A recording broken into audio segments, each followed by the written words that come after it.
ভারতবর্ষে এক সময় 16টি জনপদ ছিল। তার মধ্যে একটি জনপদের নাম হচ্ছে কপিলবস্তু।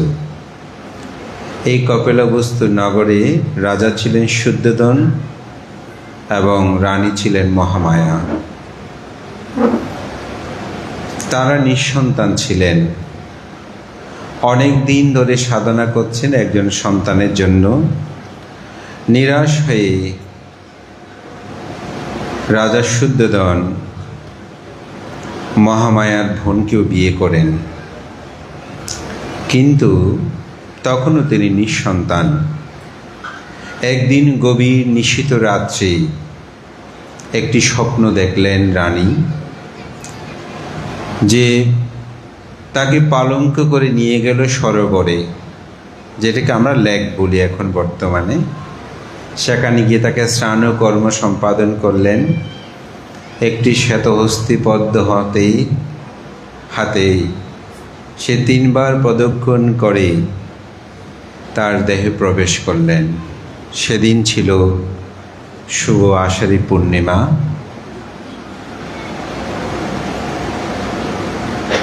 এর দীর্ঘ সময় অতিবাহিত হওয়ার পর 10 মাস 10 দিন যথা নিয়মে সেই সন্তান ভূমিষ্ঠ হলেন। তার নাম রাখা হলো সিদ্ধার্থ। তিনি 19 বছর বয়সে বিবাহ বন্ধনে আবদ্ধ হলেন। 29 বছর বয়সে তিনি 4টি নিমিত্ত দেখলেন।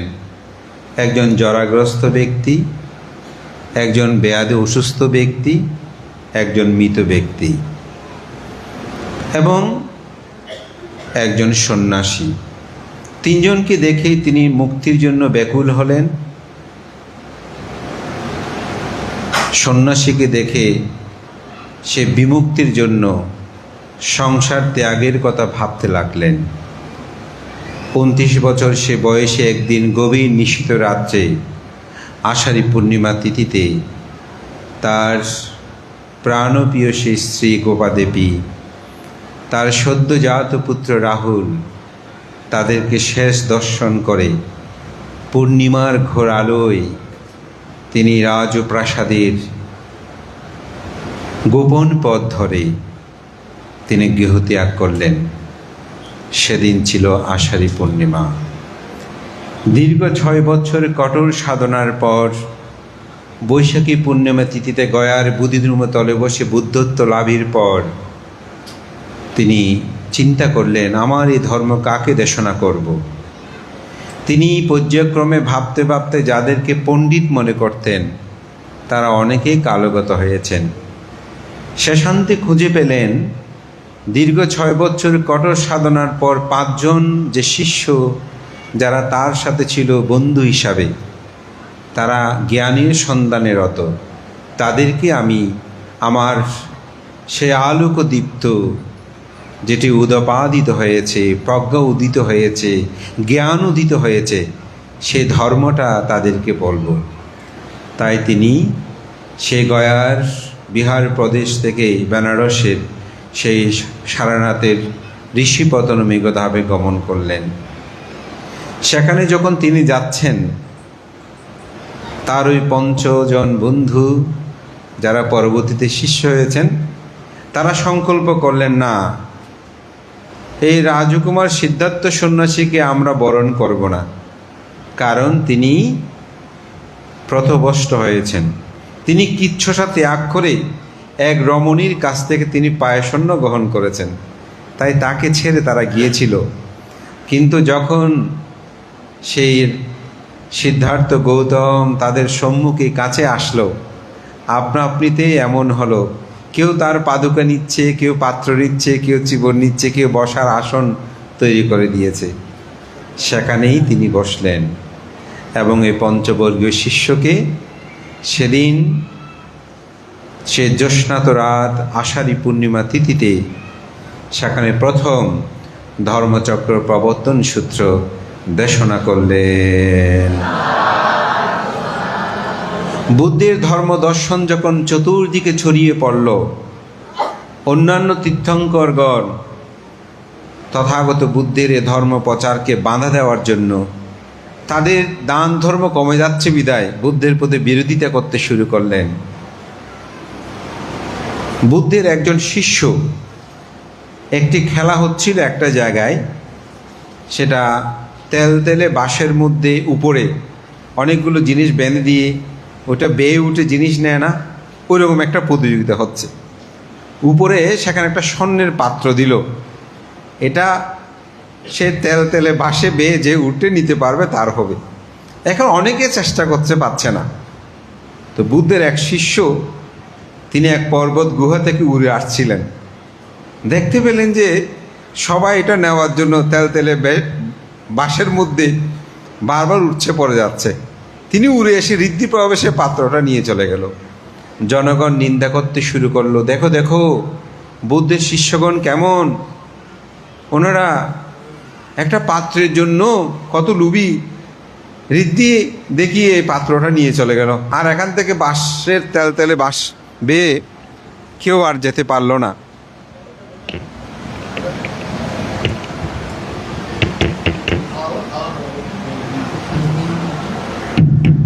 কেউ আর নিতে পারল না। বুদ্ধ ভিক্ষুদেরকে আর ডাকলেন, হে ভিক্ষুগণ, তোমরা আর ঋদ্ধি প্রদর্শন করবে না। এখানটা খুব সুন্দর দর্শন আছে, এই জন্য কথাটা বলছি। তোমরা আর ঋদ্ধি প্রদর্শন করবে না। ভিক্ষুরা ঋদ্ধি প্রদর্শন বন্ধ করে দিল। ঋদ্ধি প্রদর্শন করলে তার আপত্তি হবে, দুঃখটা আপত্তি হবে। এখন অন্য তীর্থঙ্করগণ প্রচার করতে শুরু করলো, বুদ্ধের শিষ্যগণ আসলে ঋদ্ধি জানে না, কেউ ঋদ্ধি জানে না, কেউ অরহৎ নয়, এভাবে নিন্দা করতে শুরু করলো। তখন বুদ্ধ বলছেন, এটা তো ছেদন করতে হবে। তখন অন্যান্যদেরকে বলছে, ওরা বলছে না বুদ্ধ অরহৎ, বুদ্ধ ঋদ্ধি জানে, সব কিছু জানে। তখন বলছে, ঠিক আছে, তাহলে ঋদ্ধি দেখাতে বলো। যেহেতু বুদ্ধ নিষেধ করেছেন, সুতরাং ঋদ্ধি তো বন্ধ, ভিক্ষুরা তো বন্ধ। তো বুদ্ধ বলছেন, আমি ঋদ্ধি দেখাবো, আমি ঋদ্ধি দেখাবো।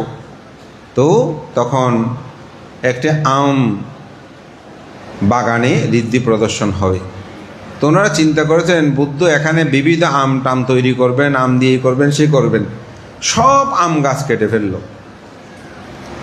তো বুদ্ধ ঋদ্ধির প্রদানের জন্য যাচ্ছে, ইতিমধ্যেই একটা আম আনন্দ দান পেয়েছে।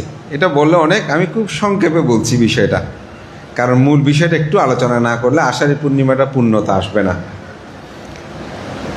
তো একটা আম পেয়েছে, বুদ্ধকে দান করতে চেয়েছে। বুদ্ধ বলছে, না, আনন্দ, ঋদ্ধি প্রদর্শন করবে। বহু মানুষজন আসলো, অন্য তীর্থঙ্কর যারা, তারা খুব আনন্দে আছে। বুদ্ধ তো ঋদ্ধি দেখাতে পারবে না, যেহেতু বুদ্ধ নিষেধ করেছেন। তখন বুদ্ধ সেখানে যমক ঋদ্ধি প্রদর্শন করলেন। একটি আম রোপণ করে সহস্র আম গাছ উঠল। একটা আম গাছ উঠলো, সেখান থেকে আম পেকে গেল, ঝরে পড়লো, আবার গাছ উঠছে। অল্পক্ষণের মধ্যে ঋদ্ধি প্রবেশে বাগান পরিপূর্ণ হলো। বুদ্ধ তার দুবাহু প্রসারিত করে একবার উপরে উঠলো, একবার নিচে নামলো, বিবিধ ঋদ্ধি প্রদর্শন করলো। চারিদিকে বুদ্ধের জয় জয়কার শুরু হলো। এবার তীর্থঙ্করগণ বলতে শুরু করলো, বুদ্ধ তো ঋদ্ধি প্রদর্শন করতে নিষেধ করেছে, কিন্তু বুদ্ধ কিভাবে ঋদ্ধি প্রদর্শন করল? তো বুদ্ধ সেই সমাবেশে তাদেরকে বলল, আমার শিষ্যদেরকে আমি ঋদ্ধি প্রদর্শন করতে নিষেধ করেছি, আমি ঋদ্ধি প্রদর্শন করব না সেই কথা তো আমি বলি নাই। যেমন শ্রেণীকক্ষে শিক্ষক যখন পাঠদান করে, সেখানে ছাত্রদের জন্য এক নিয়ম, শিক্ষকের জন্য আরেক নিয়ম। এটাই হচ্ছে বুদ্ধের একটি দর্শন। সে যমক ঋদ্ধি যেদিন প্রদর্শন করেছিলেন গণ্ড বৃক্ষমূলে শ্রাবস্তিতে, সেটাই ছিল শুভ আষাঢ়ী পূর্ণিমা। বুদ্ধ আজকে সকালেও মায়ের কথা বলেছে, বাবার কথা বলেছে। যারা মা বাবার সেবা করেন মহাপুণ্য করেন, মহাপুণ্য করেন, মহাপুণ্য করেন। মানতে কেন? বুদ্ধ এই মাতৃদেবীকে পুণ্যদান করার জন্য, যিনি আষাঢ়ী পূর্ণিমা তিথিতে মাতৃগর্ভে প্রতিসন্ধি গ্রহণ করেছেন যে মহামায়ার গর্ভে, সেই মাকে পুণ্যদান করার জন্য তিনি আজকের এই আষাঢ়ী পূর্ণিমা তিথিতে তার সপ্তম বর্ষবাসে তাবতীংশ স্বর্গে তিনি গমন করেছিলেন। ভিক্ষুগণ রাত দিন এদিক সেদিক বিচরণ করে, ওখানে যায় ওখানে যায় ওখানে যায়। আপনারা আমাদেরকে বলে বানতে আপনার তো স্থির নাই। আমার অনেক উপাসক উপাসিকা অভিযোগ হচ্ছে বানতে বিহারে গেলে পাই না, খানিকক্ষণ খাগড়াছড়ি, রাঙামাটি, কক্সবাজার, বানতে স্থির নাই। তো আসলে ভিক্ষুরও তখন এইরকম দিক বিদিক চলে যেত ধর্ম প্রচারে। তো অনেক সময় ভিক্ষুরা নদী পার হওয়ার সময় হঠাৎ ঢল আসলে ভিক্ষুরা অর্ধ নদীতে ডুবে যেত, মারা যেত। অনেকে গরুর লেজ ধরে পার হতো, তো গরু অনেক সময় ছোট হলে চিবিয়ে ধরতো, গরু মারা যেত। বলবে প্রাণী হত্যা করে না, ভিক্ষুরা কেমন দেখেন। অনেক সময় রাস্তায় হেঁটে যাওয়ার সময় বর্ষাকালীন সময়ে সেখানে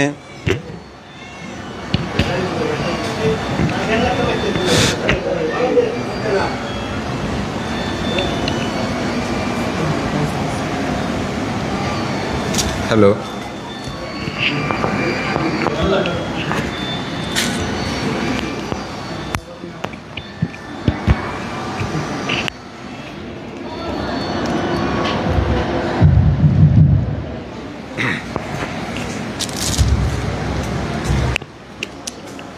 তো ভিক্ষুরা এভাবে দিক বিদিক ছুটে যেত। অনেক সময় কৃষকরা যখন চাষ করত, তাদের যে আইলগুলো ছিল কাঁচা, সেখানে হেঁটে গেলে আইলগুলো চ্যাপ্টা হয়ে যেত, পানি এদিক থেকে এদিকে গড়িয়ে যেত। তখন তারা নিন্দা করত, ভিক্ষুরা কেমন দিন, বর্ষা শীত কিছুই দেখে না, এই এমন ঝড় বাতাস দিলেও তারা আমাদের কৃষির সেই ভূমির আইলগুলোতে হেঁটে গিয়ে চ্যাপ্টা করে দিচ্ছে। কারণ তখন তো একজন দুজন ভিক্ষু না, 100, 150, 1000 ভিক্ষু সঙ্গ একসাথে গেলে কাঁচা আল তো চ্যাপ্টা হয়ে যাবেই। তখন বুদ্ধ দেখলেন অতীত বুদ্ধগণের জীবন দর্শন। হ্যাঁ, দেখলেন ভিক্ষুগণ যাতে একটি স্থানে 3 মাস শীল সমাধি প্রজ্ঞা আচরণ করে, বর্ষার সময় যেন অন্যত্রে না যায়, এরূপ চিন্তা করে বুদ্ধ বিনয় প্রজ্ঞাপন করলেন, হে ভিক্ষুগণ, আজ থেকে তোমরা আষাঢ়ী পূর্ণিমা থেকে আশ্বিনী পূর্ণিমা পর্যন্ত এই 3 মাস তোমরা বর্ষাব্রত উদযাপন করবে। এই বর্ষা 3 মাস কোথায়ও তোমরা গমন করতে পারবে না। এভাবে বুদ্ধ আইন দিলেন। তো এখন একটু অনুচ্ছেদ না বললে আপনারা আবার ভিক্ষুদের ভুল বুঝতে পারেন। তো দেখা গেল ভিক্ষুর মা অসুস্থ, বাবা অসুস্থ, ভিক্ষু তো যেতে পারছে না। তখন অনেকে নিন্দা করছে, বুদ্ধ কি ধর্ম দিল, এখন মা বাবা অসুস্থ হলো, শেষবারের মতো দেখতে যাচ্ছে যে ভিক্ষুর আসতে পারতেছে না। বুদ্ধ অনুচ্ছেদ আইন দিলেন, কারো মা বাবা যদি অসুস্থ হয়, মৃত্যুবরণ করে, এভাবে জ্ঞাতি স্বজন করে, তাহলে যেতে পারবে। আবার অনেক শ্রদ্ধাবান উপাসক উপাসিকা চাচ্ছে বান থেকে দান করবে। কালকে আমাকে একটা চিবর দান করতে আসছে, যে আমি ওনাকে চিনি না জানি না, উনি বিদেশে থাকেন। এখন একজন ভান থেকে দায়িত্ব দিয়েছেন যে এই চিবরটা হাতে হাতে উপস্থিত ভান থেকে দিয়ে আসতে হবে। তো ওই বানতে আমি ওনাকে টাইম দিয়েছি। আমার আসলে ফ্লাইট ছিল কালকে 9:20 চট্টগ্রাম, বেশি 10টায় পৌঁছে যাব। কিন্তু দুর্ভাগ্য বলা যায়, কালকে আমাদের ফ্লাইটটা ল্যান্ডিং করবে, ঠিক সেই মুহূর্তে একেবারে আমার মনে হচ্ছে যে মাটি থেকে 10 হাত উপরে হবে, যে এটা আবার উঠে গেছে। উঠে গিয়ে আমরা আশ্চর্য হয়ে গেলাম। আমাদের ছোটো বান্ধব মনে হয় সে ভিডিও করতেছিল আমার গুরুবান্ধের সাথে, মানে ল্যান্ডিং করছে, খুব সুন্দর লাগছিল। দেখি হঠাৎ করে আবার উঠে গেছে। উঠে এক টানা একবারে আধা ঘন্টা 40-45 মিনিটের মতো ঘুরচক্কর দিল। এখন কোনো অ্যালাউন্স করছে না। আমরাও খুব শঙ্কিত হয়ে গেলাম, কিরে এরকম কেন হচ্ছে। স্বাভাবিক, আমরা তো দেখেছি ল্যান্ডিং হচ্ছে কর্ণফুলী নদীর উপর দিয়ে, যেটা হয়। তো অনেক ভয়ও একটু লেগেছিল, যেটা সত্যি এরকম অবস্থা কেন হলো। তো আসতে আমার 11টার বোধহয় পার হয়ে গেছে এখানে, না 11টা পার হয়ে গেছে, এখানে পড়ছি যে 11টা পার হয়ে গেছে। তো দেখি ওখানে দুজন ভিক্ষু, একজন শ্রমণ এই চিবরটা নিয়ে কিছু দক্ষিণা নিয়ে আমার জন্য অপেক্ষা করে আছে। শ্রদ্ধাবান, এটা শ্রদ্ধা মানুষের। তো বুদ্ধের সময় এরকম অনেকে শ্রদ্ধা করে দান করার জন্য চাচ্ছে, কিন্তু ভিক্ষুরা যেতে পারতেছে না। ওই যে 7 দিন অবকাশ, মানে ছুটি নেই, 3 মাস থাকতে হবে। তো অনেকে বলছে এরকম আশা নিয়ে অনেকে মারা যাচ্ছে, এটা কেমন করে হয়? তখন বুদ্ধ আইন দিলেন, এরকম কোনো অসুবিধা হলে সে ভিক্ষু 7 দিন পর্যন্ত অবকাশ নিয়ে যেতে পারবে। তবে 7 দিনের মধ্যে যদি বিহারে ফিরে না আসে, তাহলে তার বসবাস অধিষ্ঠান থাকবে না। এটা একটু বললাম, কারণ যেতে পারবে না বলছেন, অনুচ্ছেদগুলো যদি আপনারা না জানেন হয়তো অনেক সময় আপত্তি। এই 6টি বিষয়টা গুরুত্ব নিয়েই আসলে শুভ আষাঢ়ী পূর্ণিমা আমাদের বৌদ্ধদের জন্য এটা অত্যন্ত গুরুত্বপূর্ণ। সমগ্র থেরবাদ বুদ্ধে ধর্ম দর্শনে এই আষাঢ়ী পূর্ণিমা মহাসমারোহে উদযাপিত হয়। আপনাদের সবাইকে পুণ্যদান, আমার কৃতজ্ঞতা প্রকাশে আমি আর বেশি কিছু বলবো না। ডক্টরেট অমুক এগুলো বেশি কিছু নয়, যতক্ষণ একজন মানুষ নির্বাণ সাক্ষাৎ না করে, এগুলো লৌকিক সত্য, তবে এগুলোরও মানুষের জীবনে প্রয়োজন। আমি আমার লেখনীর অভিব্যক্তিতে আমি সে কথাটা বলেছি। আমার অনেক শুভানুধ্যায়ী আছেন যারা আমার এই প্রাপ্তিটার জন্য অনেকে প্রত্যাশা করেছেন। আমি লেখনীতে একজন উপাসক আমাকে বলছে, মানে আপনি ডক্টর হবেন, এটা কেমন করে হয়, আপনার ডক্টরেট হতে হবে। অর্থাৎ তাদের শ্রদ্ধার ডোরে আবদ্ধ করে আমার এই প্রাপ্তিটা অনেকেই প্রত্যাশা করেছেন।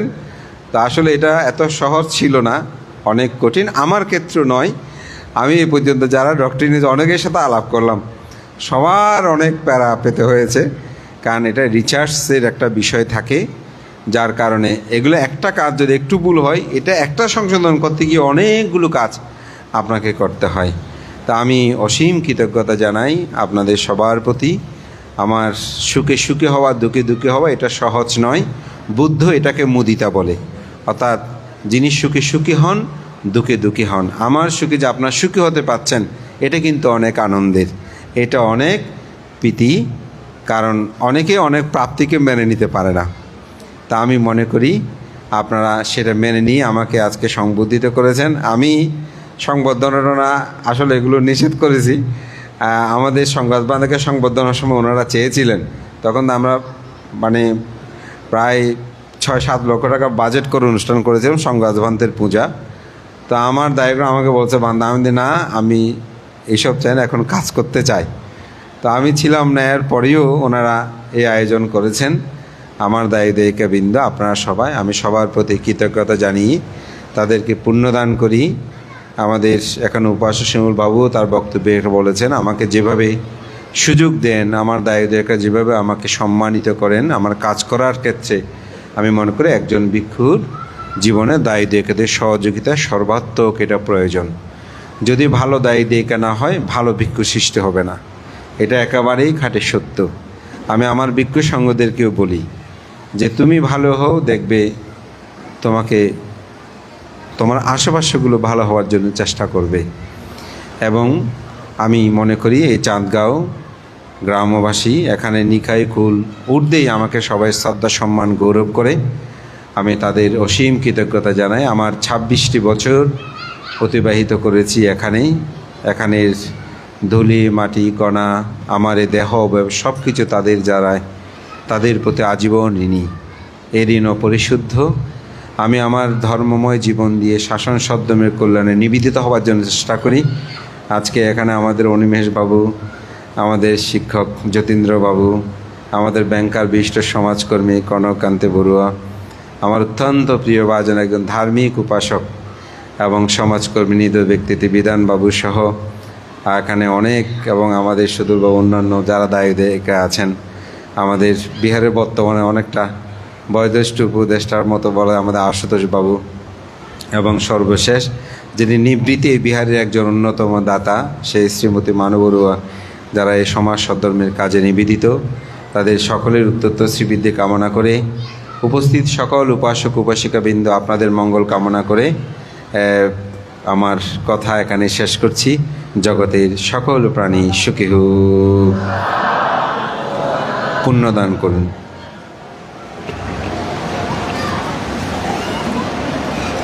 উপাসক উপাসিকা, ইতিমধ্যে আমাদের একটি অনুষ্ঠানের ঘোষণা হয়েছে, সেটি আমি আবার বলতে চাই। সেটি হচ্ছে আগামী 11 সেপ্টেম্বর রত্ন সম্ভার সম্মেলনী কর্তৃক দ্বিতীয়বারের মতো সূত্রপাঠ ও মেধাবৃত্তি প্রতিযোগিতা। আমাদের এবারের প্রতিপাদ্য বিষয় হচ্ছে সচেতন পিতা মাতা হন, সন্তানকে সদ্ধর্মে শিক্ষায় শিক্ষিত করুন, বয়োবৃদ্ধকালে বৃদ্ধাশ্রমকে না বলুন। এই প্রতিপাদ্যকে সামনে রেখে আমরা আমাদের অনুষ্ঠান পরিচালনা করব। তো আপনাদের যারা সন্তানগণ আছি, আপনারা সবাই চেষ্টা করবেন আপনাদের সন্তানরা যেন আমাদের এই প্রতিযোগিতায় যেন অংশগ্রহণ করে। এখন পুণ্যদান করুন। মায়াং বান্তে সংসারকান্তরো দুঃখাতো মুসনাত্তায় নিব্বাণং চাচ্চিকরণাত্তায় ইদং মে যতিনং হোতো সুখিতা হন্তো ইয়াতয়ো ইদং মে যতিনং হোতো সুখিতা হন্তো ইয়াতয়ো ইদং মে যতিনং হোতো সুখিতা হন্তো ইয়াতয়ো উন্নামে উদকং বর্তং এতানিন্নং পবদ্ধতি এবমেবা এতো দিন্নং পেতানাং উপকম্পতো এতাবারে বাহাপুরা পরে পুরন্তে সাগরং এবমেবা এতো পেতানাং উপকম্পতো এতাবতস্যয়ং হি সম্পদং পুণ্যসম্পদং সম্বিদেব সম্বিশত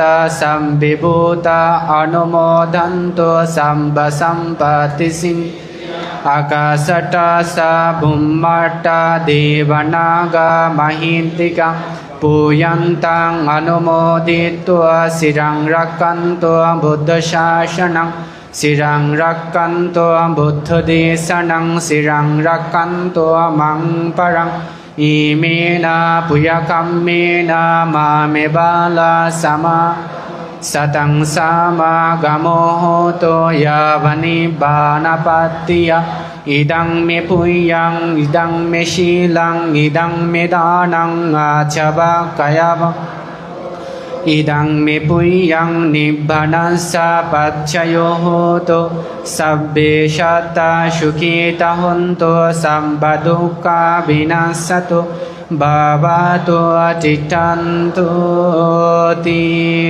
সাধু সাধু।